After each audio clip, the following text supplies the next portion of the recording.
Did you know that theater was closely tied with the Irish fight for independence? Welcome to Theater History Thursdays. This August, we'll be diving into political theater across the globe.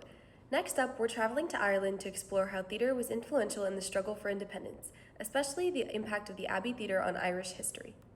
Parts of Ireland came under British rule in the 12th century with the Norman conquest of England. In 1541, Henry VIII took away any pretense to independence and proclaimed himself King of Ireland. From that point, theatrical productions tended to serve the political purposes of the English colonial administration. The first purpose-built Irish playhouse was the Warborough Street Theatre in Dublin, founded in 1637 to showcase productions from London.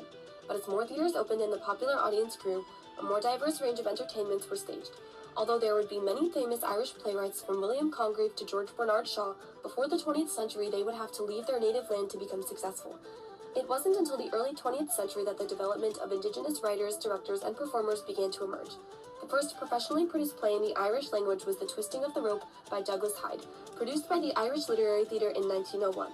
The Irish Literary Theatre was founded by playwright Lady Gregory and poet W.B. Yeats. Eventually, the two were given enough money to open their own permanent space. In 1904, they founded the Abbey Theatre in Dublin, with Lady Gregory in particular determined to make it a theatre for the people. The Abbey played a major role in the fight for Irish independence. From its founding, it produced works that spoke out against British colonization, sparking controversy and conversation. Company members were active in the 1916 Easter Rising, an armed rebellion which marked a turning point in the fight against British rule.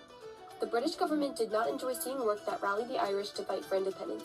Annie Horniman, an Englishwoman who financed the founding of the Abbey, withdrew her support in 1910, after the theatre refused to close temporarily for the death of King Edward VII. The Abbey became the first state-subsidized theatre in the English-speaking world. From 1925 onwards, it received an annual subsidy from the Irish Free State, which preceded the establishment of the Republic. But the theatre's choices would remain controversial, and the subject matter was not all one-sided. In 1926, The Plough and the Stars by Sean O'Casey debuted, arguing against romanticizing the rebellion and emphasizing the toll that warfare had taken on the Irish people. Nationalists in the audience rioted and protested against the production.